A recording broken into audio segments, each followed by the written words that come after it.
আজকে হবে বেলের শরবত।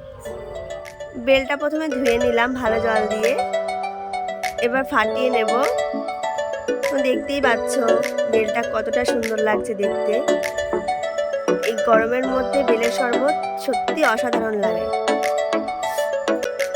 আপনারাও বাড়িতে করে খাবেন বেলের শরবত, আশা করি ভালো লাগবে। যারা বেল খেতে ভালোবাসো না শুধু, তারা এইভাবে শরবত করে খেতে পারো।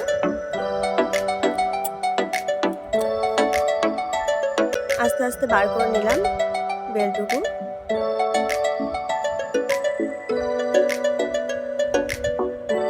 এর মধ্যে চিনি আছে এক বাটিতে, আরেক বাটিতে দুধ আছে। তোমরা চাইলে শুধু জল দিয়েও করতে পারো, আমি দুধ দিয়েও করছি যাতে একটু ভালো লাগে। একটু জল দিয়ে নিয়েছিলাম, জল দিয়ে একটু চটকে নিয়েছি। এখন চিনিটা দিলাম,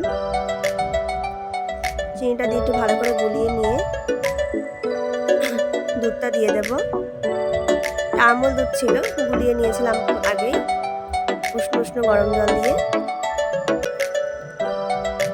তো দেখে বলবে কিরকম হয়েছে। এবার একটা সুন্দর গ্লাসে একটা ঢেলে নিলাম শরবতটা। এই গরমের মধ্যে সত্যি অসাধারণ লাগবে খেতে। তোমরা চাইলে বরফ দিতে পারো, কিন্তু আমি বরফ দিইনি।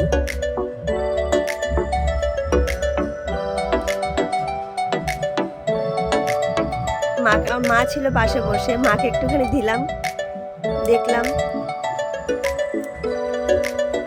কিরকম লাগে খেতে। আমিও খেয়ে দেখলাম, সত্যি অসাধারণ হয়েছে।